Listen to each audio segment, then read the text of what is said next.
Thanks everyone for joining us.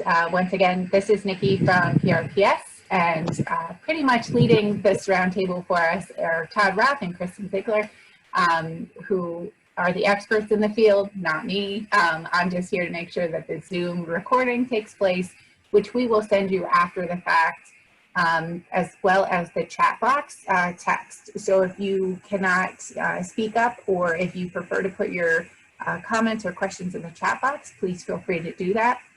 If you want to put your name and email address in the chat box as well, that just makes sure that we get you the recording and the chat box detail. One thing I do want to make mention of is Chris Biswick did put that there's a training coming up this Friday that talks about tips and tricks for lifeguard in service. So he did put that link in the chat box. So please check that out. You can just copy and paste it, but I will make sure that it goes out with the follow-up email as well. To thank you, and I'm going to mute myself and turn it over to Kristen and Todd. Thank you, Nikki. If you've heard these before, I'm sorry, but I had a really good COVID joke to tell you guys, but unfortunately it would take you 2 weeks to get it. The other one my daughter told me this morning was the car, the Tesla, the new Tesla car. Apparently when you buy one, they don't have a new car smell. When you open it up, you really just get more of an Elon Musk. But thanks everybody for joining us today. I have, in general, we're just gonna talk through, whether you opened or didn't open, what went well, what didn't go well. I did want to ask everybody for if they had any funny or interesting stories from the summer, and interesting items to wear as face coverings. If you didn't open, what kind of projects you were able to complete, membership questions, things like that. So that was kind of our general. And then if we have time at the end, I was able to grab two rescue footage, video footage shots from our pools this summer. I had 2 rescues I wanted to share with everybody that we could talk about what went well, what didn't go well with them too at the end. So with that, I'll open it up. We had probably the most interesting summer any of us have experienced with aquatics. And I'll just ask, in general, what went well for you this summer? And I'll start with myself. I'll say one of the best parts about the summer was just we opened, and just how grateful 99% of the people were just grateful that we were open and had a place to go. I felt like the people that didn't want to be there stayed home, and they're the ones that were going to complain anyways. And so the people that were there were just grateful that we were open and grateful to be there. So how about anybody else? What went well this summer? We opened as well, and just to mimic what you said, I think it was the best thing we did. Our residents and members and new people needed a place to go, and we provided that. We were able to social distance, as best as you can with kids and stuff. And like you said, if people weren't comfortable, then they didn't come. But we luckily had no incidences, at least none that we were ever made aware of. So, all in all, we chalked it up to a good summer. And believe it or not, we did not take as much of a hit financially as we thought we would. We actually were almost where we were last year. It was shifted from family memberships to dailies and, different like that. So a little bit of a skew in how the money played out. But, for us, it was good. We had the space to do it, and we felt we were able to do it safely. Staff was absolutely amazing. They got it. They understood the importance of, us setting the example and the tone, and doing the masks and stuff like that. And we had a really smooth summer. That's all. I mean, that's the best I can say it. And I'm thankful. And we were glad when Labor Day came and we closed up for the summer. Just, you know, we rolled the dice long enough and we figured we were good. Good. Good. Thanks, Andy. And who else? What else went well for people this summer?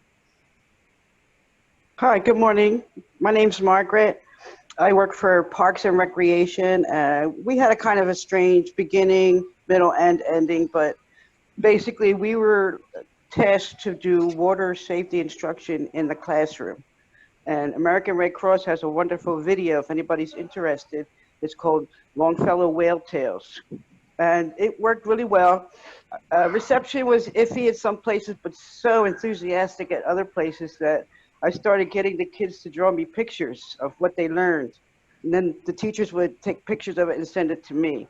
So I have like a whole disc full of pictures little children drew, and they were wonderful. So I'm gonna say I had a positive experience, even though at 61, I was not comfortable with some of the assignments that they were, you know, putting on the table.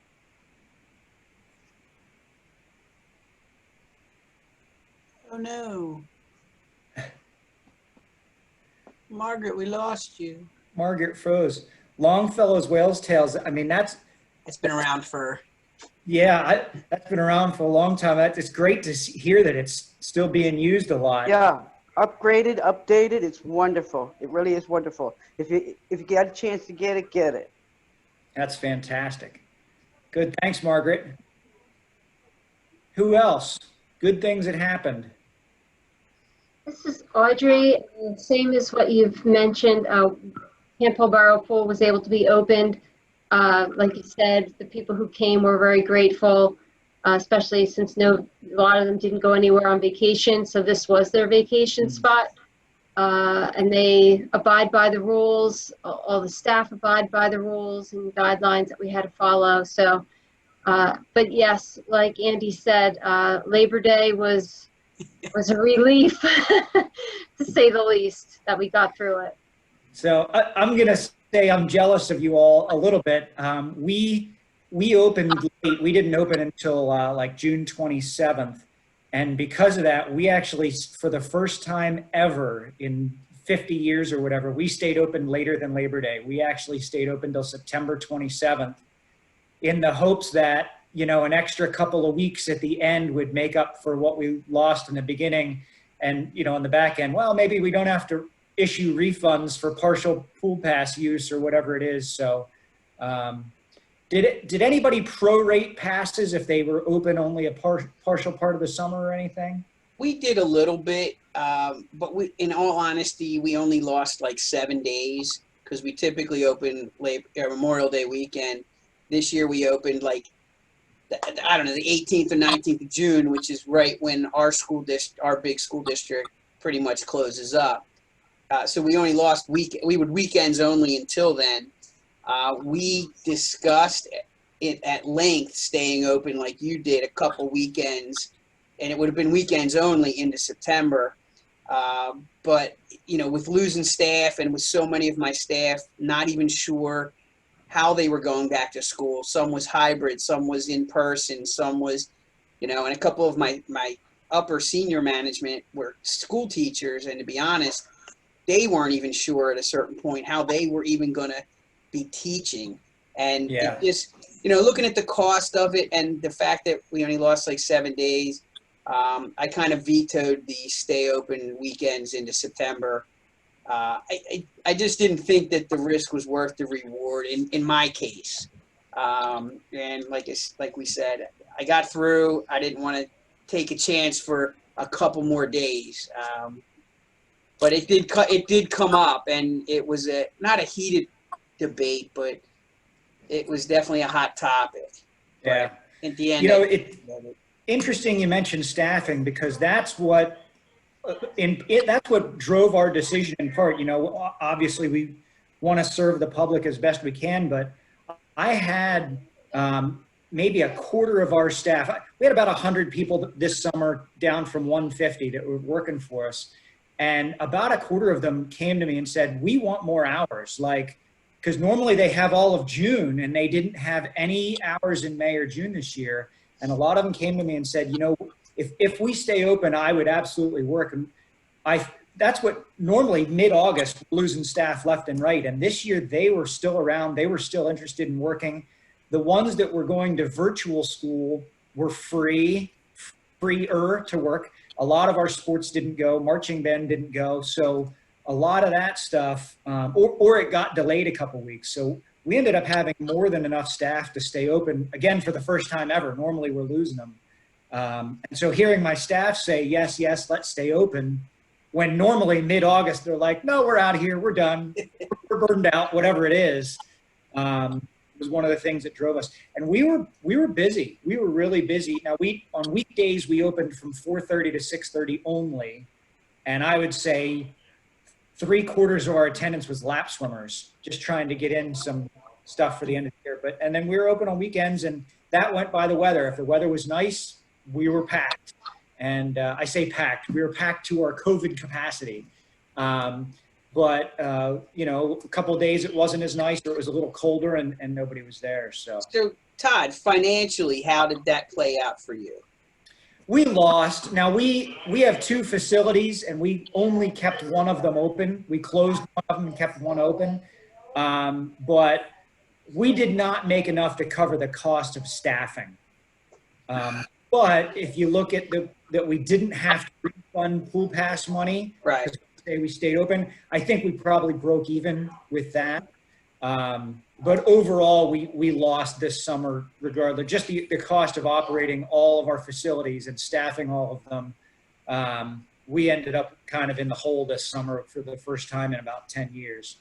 Normally we make enough to cover our expenses, and this year we were just down. So. Okay. How was everybody's chemical expenses this year compared to usual? Yeah, definitely better. I mean, again, without the volume of people there, we didn't use as much chlorine, which kind of drove everything else. So. Well, wait, Todd, did you have a requirement to keep your chlorine level higher?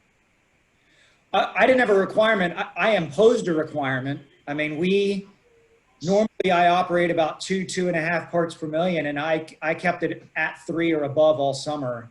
They wanted us at 5 to 8. We had to be 5 to 8. Wow. That was our requirement. From our county. Yep. Yeah, nobody came to me and said any of that. And, you know, all the research said COVID was just like anything else, that at, 0.2, 0.3 parts per million, you were fine. The only question was whether all areas of your pool were maintained. Are there some dead spots in your pool? Does the sun degrade it in some areas? So I said, you know what, if we get it to 3, we'll be fine. Nobody came to me with a requirement. But what about the county? Yeah, Bucks County required 5 to 8. Wow. And they wouldn't close us down unless we went below 2, right? Right, yeah. But we were required, and every week I got a response when she got our readings. I think we kept around 5. 8, I couldn't. 8 was just, 8's too high. Yeah. 8's too high. 8's too high. For sure. So we tried to hover around 5, and we did pretty good for the most part. We had problems with a lot of our controllers. I mean, we had just because to set them for that, we had to add an extra one to augment the programmable one, just to keep, because they're not programmed to run at those high levels, and right. kept not shutting down, but they would cycle off. So we had to make some adjustments just to keep our bigger pools at those levels. Baby pool, I didn't, that's easy. I literally, this year, my baby pool, if I had 6 kids in it all summer, that was it. Mm. My membership was predominantly, I would say this year, seniors, because none of the local pools opened. Right. So they all came to my pool, and they were the ones who did not follow the COVID rules. Every day, there were 13 people at one table, none of them of the same family. And I started out the season, I'd be like, listen, guys, you know the rules, don't move the furniture. So then they figured a way that they could fit 13 chairs around a round table and stay in their 10 by 10 foot area. I finally was like, whatever. Seniors was our biggest uptick because a lot of the HOAs and the community developments, there was no way they could open their pools based on the guidelines because they're not guarded. So you didn't even have a guard there testing chemicals, so they couldn't meet the requirements at all. So we picked up a lot of seniors from a lot of these retirement and active adult communities that have pools.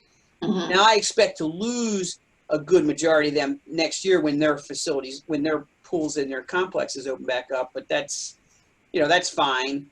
But I think we, because so many pools in our area didn't open, I think we're going to pick up some new members. So it's kind of a wash. But like Debbie said, the seniors were very trying this summer. They just wanted to do what they wanted to do. They were the new little kids. Yeah, it was They like, really were. it was like, come on, guy. And they complained about everything. But whatever, we made them happy. So. Well, that's a good segue. What about the challenges? What challenges did we end up with this summer? How did you handle them? Things like that. I have a question. Is all the facilities that you guys talking about are private facilities? Or are there any public facilities in this discussion, this roundtable, besides the city of Philadelphia? No, we're municipal. We're public community pool. I'm just Same. curious. Yeah, I we're think, township. I think we're all public. Okay. My biggest hurdle was kids with masks, and the fight between, we had them wear masks to come into facility, but you can't wear a mask when you go in the pool, so you're not going to wear a mask when you go from your space to the pool and from your pool back to your space. And at what point do you yell at a kid every second, where are you going? Where are you going? Where are you going? So a lot of parents were like, well, those kids aren't wearing masks. I'm like, I can't yell at every kid every time they move. So there was a lot of discrepancy about that. And, they're kids. I mean, like, let's be honest. Yeah. And again, going back and forth to the pool, you're not going to have a kid wear a mask or an adult wear a mask if they're going to go jump in the water and lay it on the deck and wait to get back out. So, using some common sense, and, we kind of put that into our staff. I said, you guys can't just be the mask police. You got to use a little bit of common sense. And people, honestly, we kind of said, people are going to have to take some responsibility for themselves. Mm-hmm. Yeah. I mean, I can't be everyone's parent. We required masks going into and out of the facility and when using the bathrooms, the locker rooms. And that was it. Like, we didn't, if you were socially distanced on the deck, you didn't need a mask. Right. We put most of our lounge chairs and cafe tables away, just stacked them up so people could use them. But we had like wooden picnic tables that we left out, but we had them all spread out so people really couldn't congregate. Yeah, that was our problem too. We bathrooms and the snack bar, you had to wear a mask. Yeah. Right. But what else? Any other issues people had operating this summer? I just want to mention from the chat box, Craig is in Penn State, Harrisburg, and he said that they closed in the fall and just got word that they'll be closed for the spring semester as well. Wow. But he wanted to mention that registration opened for the 2021 AOAP Conference and Expo and the 2021 Diversity and Aquatics Convention. He's facilitating a panel discussion at the conference about the same topics, what worked well, what didn't. So the website is in the chat box. Again, we'll send that out and follow up, but I just wanted to mention that that's in the chat box. Yeah, sorry, didn't mean to interrupt. Craig, you stole my thunder. I was going to mention all that. I've been getting the AOAP emails, but yeah, if you guys, I will just touch on that briefly. If you have a chance, I know this year's in Reno, if it's virtual or not, all it is aquatics people. And it's one of the best conferences I've been to, I'll say, in the last 10 years or so. Especially since NRPA has kind of dropped out of doing a ton of aquatic stuff. It was one of those conferences you go to as an aquatics professional, and like, you've really got to pick and choose which sessions you go to because there's so many good ones that you want to see. So highly recommend it if you can get there, or at least join in on the, if it ends up being virtual. So plug for that, yes. What else? Challenges, whether COVID challenges or not, what else were people dealing with this summer? The big challenge I had with keeping, like Andy was saying, his probes were antiquated equipment, but we kept our chlorine feed into the return line kept clogging because there was so much chlorine going through that.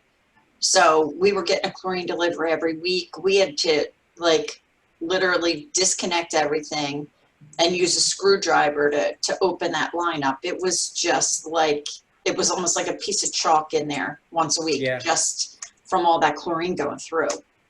So yeah, we've had similar issues. Two things you can do to help that. One is if your acid line is before the chlorine line. Don't have an acid line. Oh, okay. On the acid line. Okay. If you have, I was going to say, those of you that have the automatic feeds, if your acid line is before your chlorine line, that tends to help with those clogged fittings, because as the acidified water passes over the injection port, it seems to help keep it a little cleaner. Not a guarantee. When you disassemble it, if you can find cleaning vinegar, it has a low pH. And so it's kind of like a diluted acid you can use. That typically helps clean out those fittings. But I was in the same boat. I had to take mine apart like every 3 to 4 weeks. I had to take it apart and clean it out. Yep. For the same problem. So, but I want to read to you guys an email I got this summer, not COVID related, but I'm curious to know how you would respond to this patron. So I'm just going to pull it up and read it quick. Good morning, Mr. Roth. On July 3rd, I was at your Welsh pool with my son and boyfriend. The concrete was so hot, I ended up with 3 blisters on each of my feet. I was in severe pain and it was hard to walk for 2 days. I could not believe that you would not monitor and do something about this. You had at least 3 lifeguards sitting in the shade doing nothing. The grass was even hotter. If my son's feet would have gotten burned, you better believe somebody would be paying. Things should be done. You charge a ridiculous amount for people to swim there and you can't even keep us safe. I am outraged. I would just give him a refund. And she sent pictures of her feet to me. She included like a dozen pictures of her feet. Wow. Oh my God. Yeah. She wanted a pedicure.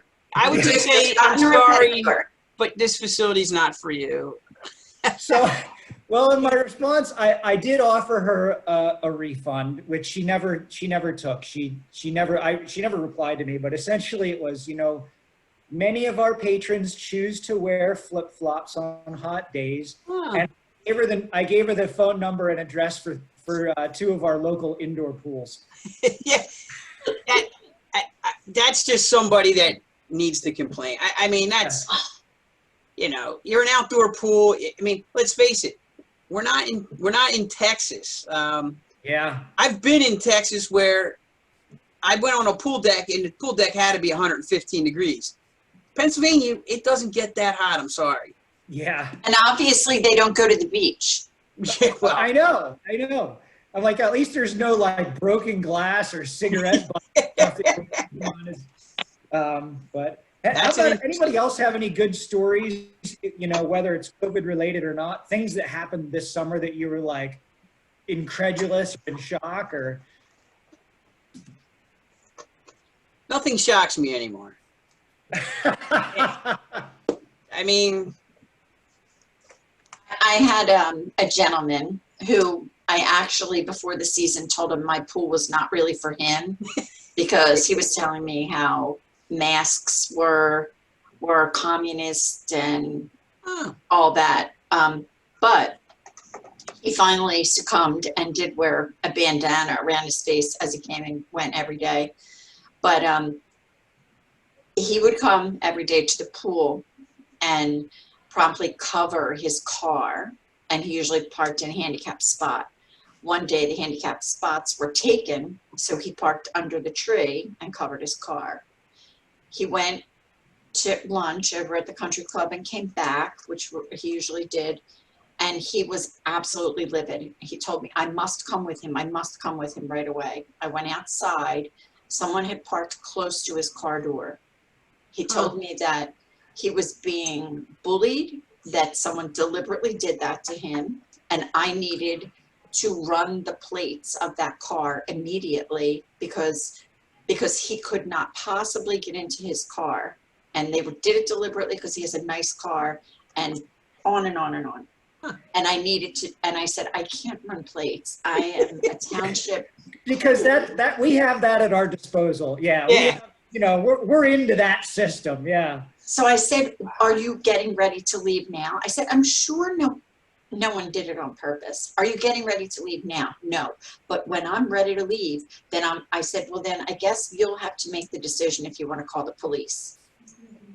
So he says, you need to find out who it is. I said, I'm sorry. It's not really a priority for me right now. So he goes back and he's ranting and raving. Turns out it's one of the women who's sitting at his table. One of the other seniors he just came back from lunch with was the one whose car it was. Yeah, he was like that every single day. Every single day he had something. So, yeah. We had I really hope he joins next year. I know. I hope he joins your pool, not mine. We had the best summer ever as it pertains to patron behavior and complaints. People were just so happy that we were open. They were willing to do whatever we asked them to do. They were grateful. They were thankful. It was like I was in the Twilight Zone, because being in city urban pool, that's never the case. And we had not a single fecal contamination all year long. I don't know if that's because we were only open on weekends, but yeah, it was weird. It was just weird. Yeah, Tammy, just like you, we only had 2 fecal accidents all summer long, and normally we have about 25. Yeah. Yikes. We had a complaint that we had a couple, which is obviously not that unnormal. And then I got a letter saying that they found it really inconvenient that people would throw up or have accidents in the pool, and what was I going to do about it? Because they were inconvenienced. They were inconvenienced, and they found that to be totally unacceptable. And I'm thinking, well, it's not my favorite thing either, but you know, Yeah. It's a public pool and it happens. But we had a 15-horse motor blow into the season. That was not COVID related. That's just normal pool ridiculous. Yeah, that's regular. So, By the way, if those of you that don't have a good way of dealing with vomit and feces on your pool decks, I will highly recommend getting a thing of kitty litter. I originally bought it for chemical spills, but I'll tell you what, you put cat litter on any human waste you find, and first of all, it cuts the smell out, and it makes it a lot easier to clean up. So I have multi-purpose cat litter now. And then our financial guy asked me, why are we buying cat litter for pools? it's like we're Parks and Rec. Don't worry about all the weird things that we buy. Just sign it. Just sign it. It's science. We have our reasons. Trust us, it's the cheaper way to go. Exactly. Like when I buy hundreds of pounds of ice melt at the beginning of the season to bring my calcium level up. Yep, exactly. How is everyone? I just wanted to say hi. We had a very large influx of weed this summer. What? Of what?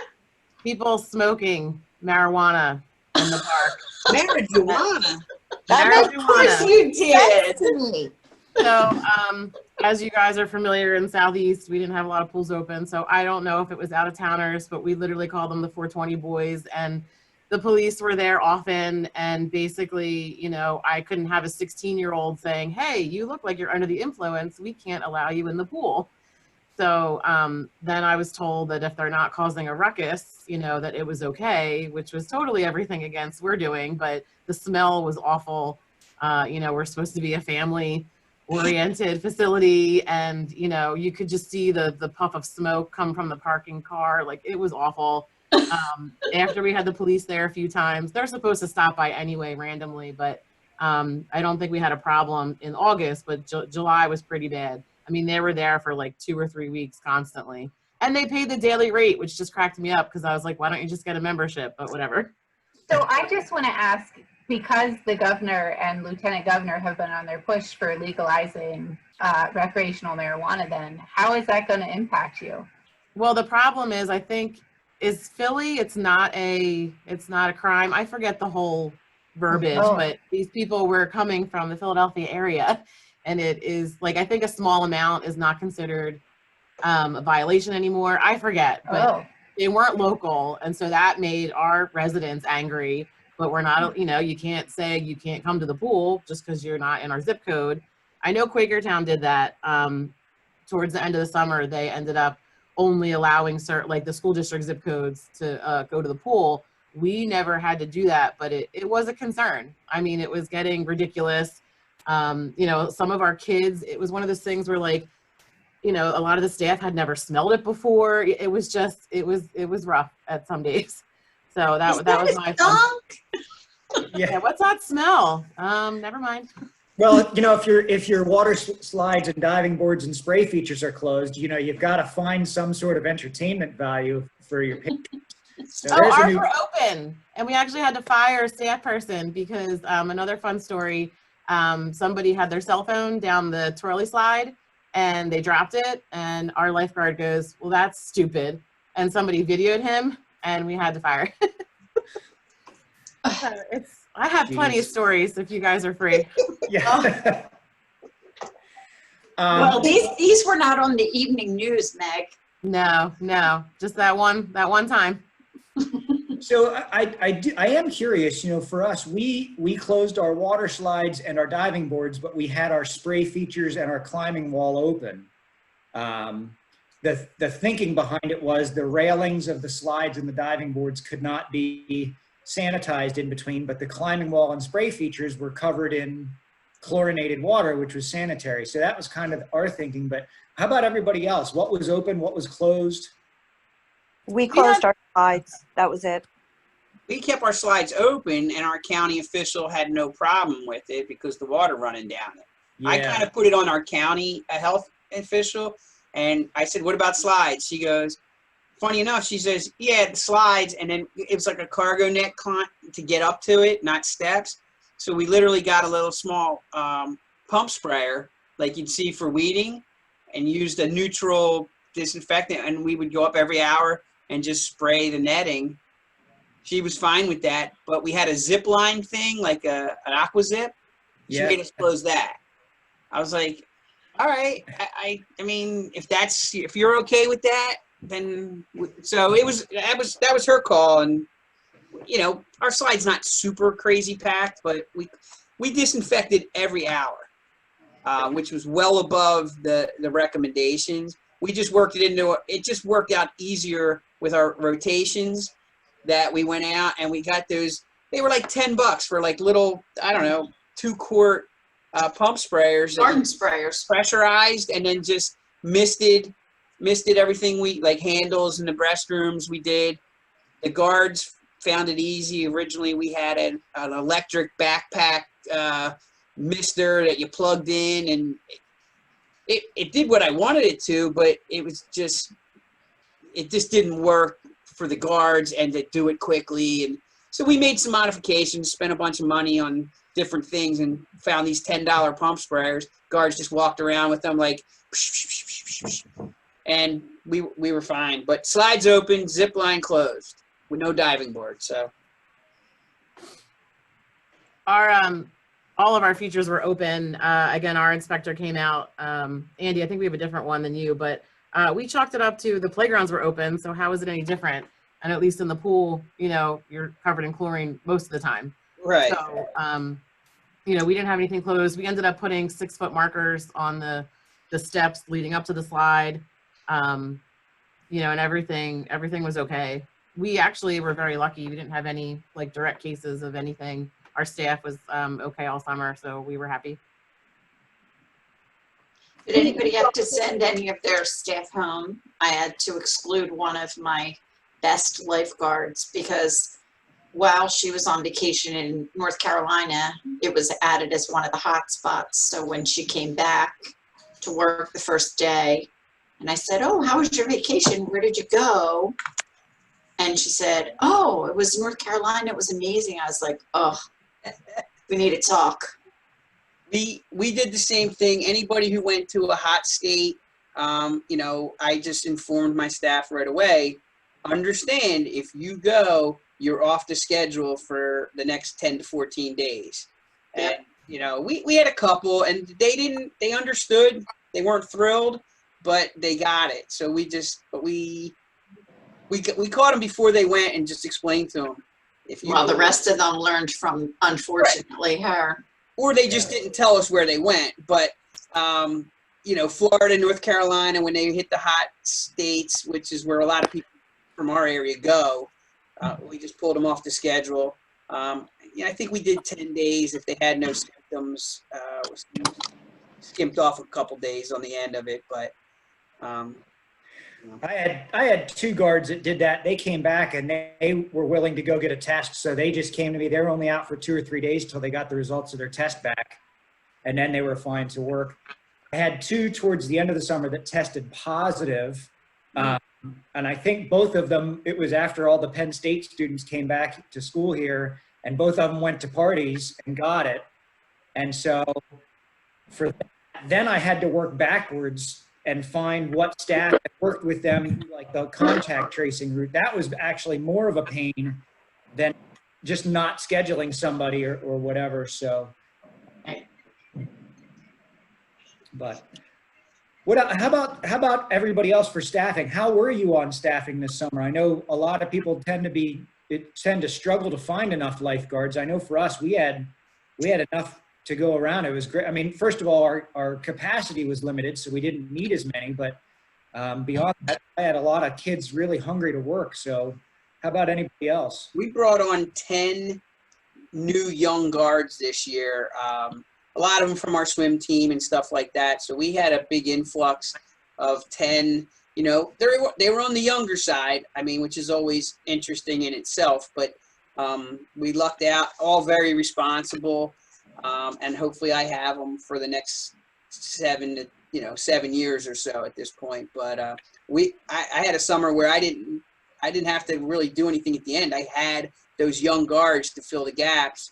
Plus, again, with the blended learning and however they did it, I had a lot that didn't go back to school or were doing school from home. So for me, staffing this year was unusually easy. Yeah. Mine was tight. Mine was very tight. My assistant manager, who hasn't guarded in years, had to be poolside some days. So For us, that's the reason we could only open weekends. By the time we were okay to open, which was July 12th, most of my staff that I had hired early in January and February had to find other jobs. So I was able to have enough that I could open weekends only. Then they could have, you know, many had their other jobs and would work with me on the weekends. So it was a challenge. We ended up with enough, but I couldn't have opened, 7 days a week. Yeah, my issue was trying to make sure that my staff was getting the equal amount of hours. I was overstaffed by about 10 lifeguards, but I also run a indoor pool in the wintertime, so I needed to make sure I had staff for the wintertime. So it was definitely challenging to make sure everyone was getting equal amount of hours. are your indoor pools open? Yeah, I have a 4-lane indoor lap pool, and then I have a 4-lane leisure pool. And so we are at 25% capacity inside. Yeah, I think The training for lifeguards for the upcoming year. Yeah, we are still having lifeguard trainings. Okay. Chris, where are you at? Pittsburgh. Pittsburgh. Okay. Well, Upper St. Clair. Okay.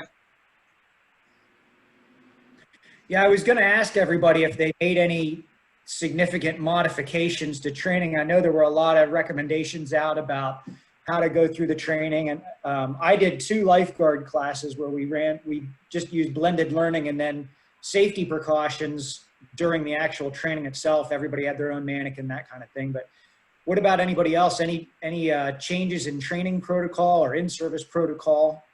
We did the same, Todd. We ran a lifeguard certification class at the beginning of the summer, and then we ran a recert class at the end to catch up with some of my guards that were on the 120-day extensions. Yeah. And my instructor, he figured out, he worked through it. He's a school teacher too, so again, protocols, the blended learning kind of helped this year with a lot of that. And then we just modified some of the drills, the in services, and we did our best to have the drills be what we needed them to be, and get across, see the skills we needed to see, but keep people as safe as possible. Did you do bring your own victim, Andy? We didn't do bring your own victim. Like I said, they modified the drills to work. So I think they talked through some of them, and some of the senior staff. I have some siblings, so we kind of used them as much as we could. So. Yeah, that's the classes that I did. I had 2, the ones that I ran. I had a set of siblings. I had a mom and a daughter, and the other ones I had them pair up, and a couple of the pairs were like good friends that were hanging out anyways. Right. But I just had them with the same partner through the whole class then, so that if there was an issue, at least it would only be between 2 people and not beyond that. But Craig posted in the chat box that there might be a challenge next year if a lot of these indoor facilities are either at limited capacity or not open at all. I know a lot of school districts, universities are not open. Mm-hmm. If that's going to limit the training and limit the swim lessons, that may present some challenges for us in the next year or 2. So that might be something we all need to kind of work towards, or discuss maybe at a spring roundtable how people are going to handle that. So, did anybody run lessons? Didn't. Nope. We ran lessons. We our normal number is like 5, and we might push it to 6 with 2 guards. And this year we just kept the max at 3, and they had a face shield instead of like a mask. And parents were happy. We didn't fill them, but it was enough for the public. They were happy. So we just had a very, very limited max number. And we actually had swim team clinics. Yeah, we did swim team clinics because all the swim teams here closed, and they shut it down to a limited number, alternating days where the same groups came all the time, the same time. Mm-hmm. And it was basically stroke clinics, that's what they did this year since there was no meets. Swim lessons. Well, we just didn't participate. Oh, there were? Okay. Yeah, we weren't in them. So, and we worked well with our swim team. They just didn't feel that they could have a season and keep up with all the regulations and stuff, which was fine. Yeah. Swim lessons, I know at a certain point we could have done them, but at that time, in talking to my managers, with all the other things that we had staff tasked to do, we weren't just going to switch gears in the middle of summer and throw lessons in and try to figure it out. So we didn't get a lot of complaints. I mean, people missed them, but they understood. So, we'll bring it back next year. Yeah, that was the same thing we had. We just couldn't follow the protocols. So we canceled swim team and lessons, but we opened to the public during. Bless you. Bless you. Thank you. Yeah, normally we open to the public at noon every day, and because we have swim team and lessons in the morning, so we opened at 7 a.m. to the public, and we were just open pretty much all day then. And we had so many people ecstatic about being able to come and swim laps in the morning, which I normally couldn't do because swim team's in. And in fact, I think I may have shot myself in the foot because now I've got people asking me, well, we could do this next year, right? We could do this next year, right? I'm like, no. Todd, you totally shot yourself in the foot. We did not program our indoor lap pool. Now we are program in our indoor lap pool. So all of our lap swimmers, actually today, I had a lap swimmer upset that I brought a water exercise class over in the lap pool. So they don't know how to share anymore. No. Yeah. That was kind of a good segue for a question that I had for everybody, which is, what are you looking at doing, if anything, differently next year after going through your experience this summer? Is there anything that you're looking to change in your normal protocols, or anything that you're going to now implement in the future? I, 2 years ago, for the first time, hired a non-lifeguard.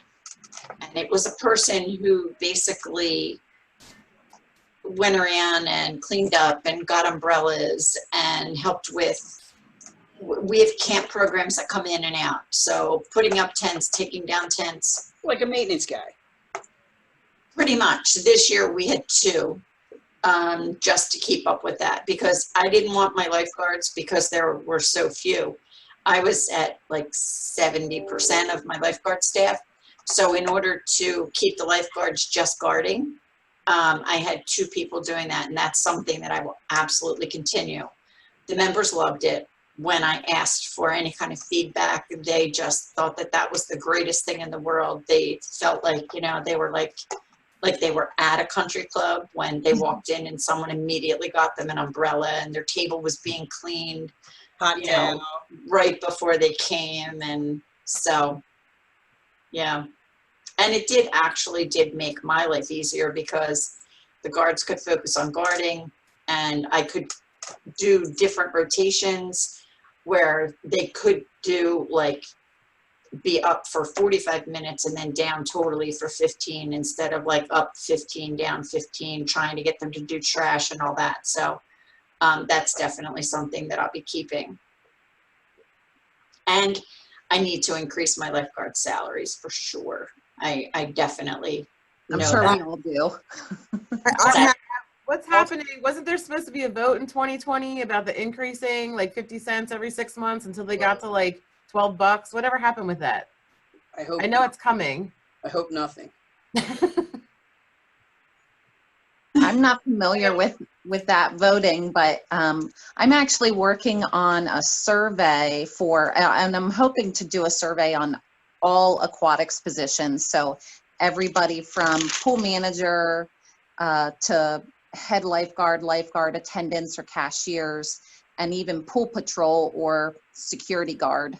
That's a survey that I'm working with Emily through PRPS in the coming weeks, so that we can maybe have something on the aquatics resource page for everybody to kind of refer to what's everybody getting paid, so that you can go back to your council or your managers and hopefully show support for why lifeguards need a bump in their wages. When that's together, could they possibly do that report by region at least, though?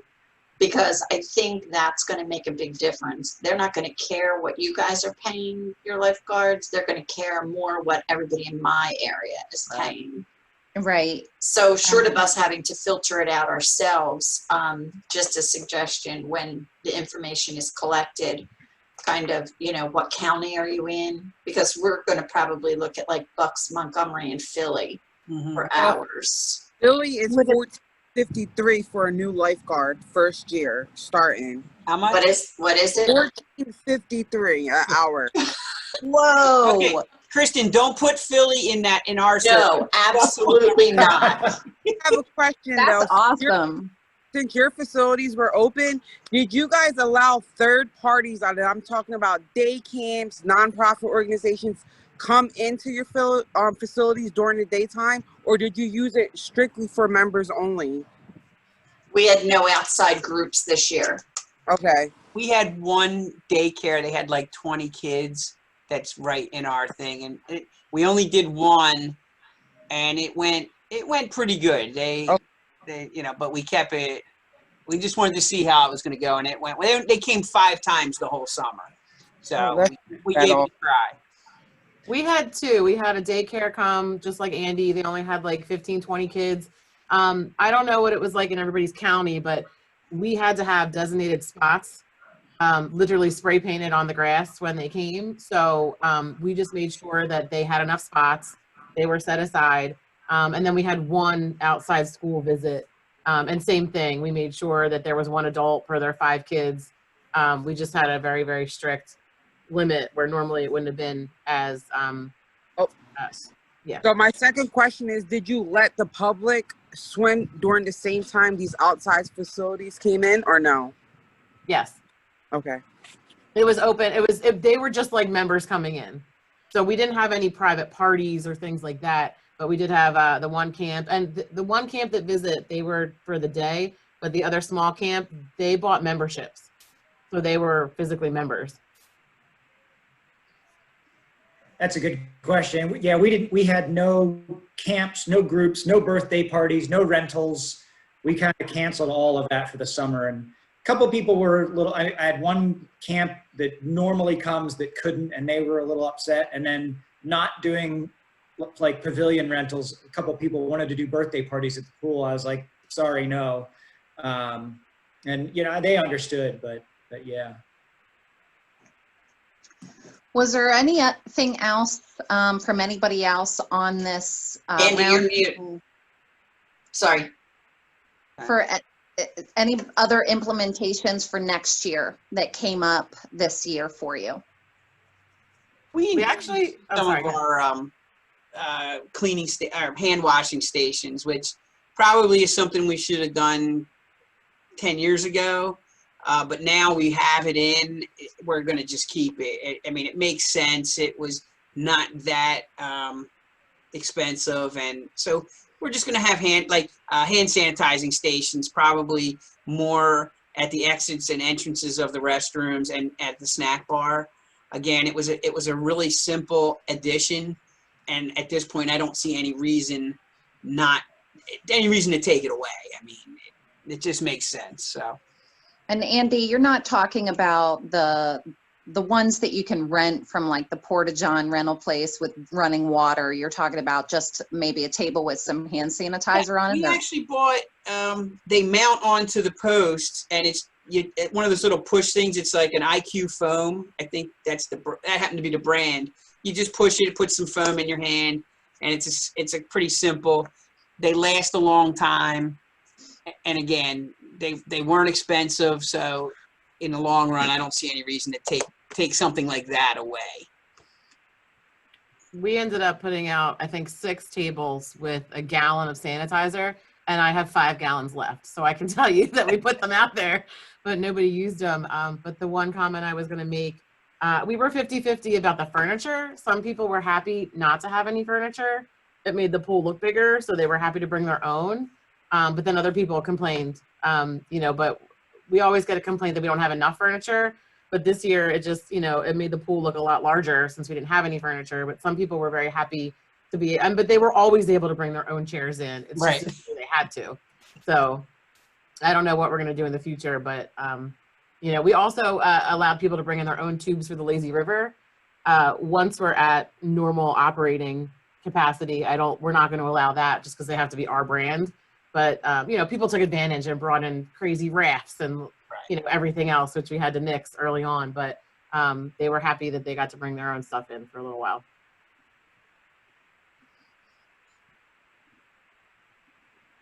Hey, Todd, I got to run. I got another exciting Zoom meeting. Okay. Before you go, Kristen, are we looking to do a roundtable during the fall membership meeting next month? We are. I don't know if you want to plug that. Yeah. Before everybody gets off, Nikki has set us up with a roundtable at the fall membership meeting over lunch. We are going to do, I think, the second half of lunch, a half an hour meeting, so that if anybody wants to join another meeting during the first part, or just, eat without being on a Zoom call for that first half an hour, you've got some time there. But hope to see everybody there at the fall membership meeting roundtable. Good, thanks. And then beyond that, Kristen and Nikki and I will work together on, another roundtable for this group. I don't know, maybe we'll talk about timing, but if we're going to do that in November, maybe something early spring that we can all kind of touch base and see where we're all at. So, but Andy, I know you have to go. For everybody else, I'm going to share my screen quick and show you one of the rescues we had this summer.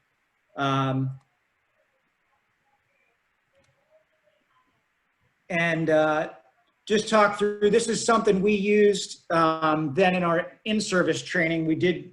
I tried to find more rescue videos, but in this situation, one of the things we worked on with our guards this summer was identifying potential victims before they got themselves in trouble. And, you know, so in this case, and I think right here, there's a girl hanging on the wall. Now this is zero entry up here, but right behind this play structure, it slopes down. And so it's like 3 feet 6, 3 feet 8. The water slides aren't on. So this area at the bottom of the slides is normally roped off, and now it's not. And so as we play through this video, you'll see this girl here who the water here is over her head. And it's hard to see, she's gonna move behind the play structure, and what she's doing is she's bobbing, she's pushing off the ground and bobbing, and essentially she bobs her way into trouble. And let's see, here she is here again, and now she's in over her head. And now she's kind of doing the classic active drowning. And what we trained the staff to look for was, you're looking for kids that are in over their head, or they start off in shallow water and then they end up in deep water. I was hoping my lifeguard would have noticed this a little bit sooner than he did, because you can see her really starting to, she's still struggling and she's kind of bouncing off the bottom here. But again, trying to identify those swimmers that get themselves into trouble, especially moving into deep water, pushing off a wall, bobbing out, and you asking yourself, can they swim? Can they not swim?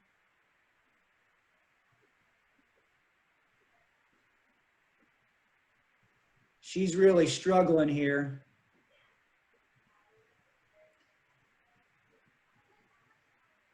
It's funny watching this with the guards. They're all like antsy, like, go get her, go get her, go get her. I'm like, well, if you're in the chair, how long does it really take you to notice somebody that's struggling?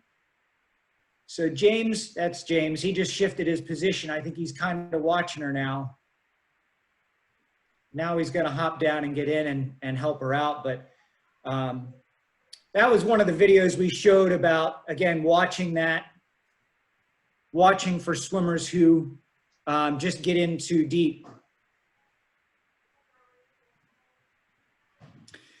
And then if I can here, I'll show you one more video of a kid who just got in. Can everybody see this video okay? Mm-hmm. Can I ask where her parents were? That's a good question. In this video, the kid is right here. Here, I'll show you. He's right here under the flags, and it's the same thing. We have a drop rope here, and the kid gets past the drop rope and just gets into water that's over his head. Same thing, the water slides are off, so we don't have a landing zone. And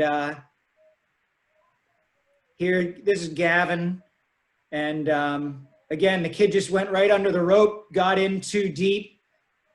I didn't like that entry very much. Not really a textbook entry, but as long as he made the rescue. Yep, exactly. I was going to say that. So yeah, so he got in, he made the rescue, and again, right after we talked about, hey, keep an eye on kids that get in the water. The other thing we worked on this summer was backup coverage. So as soon as Gavin blew his whistles to get in, and I'm going to back this up a little bit, he's going to blow his whistles to get in, and immediately you're going to see another lifeguard taking his spot.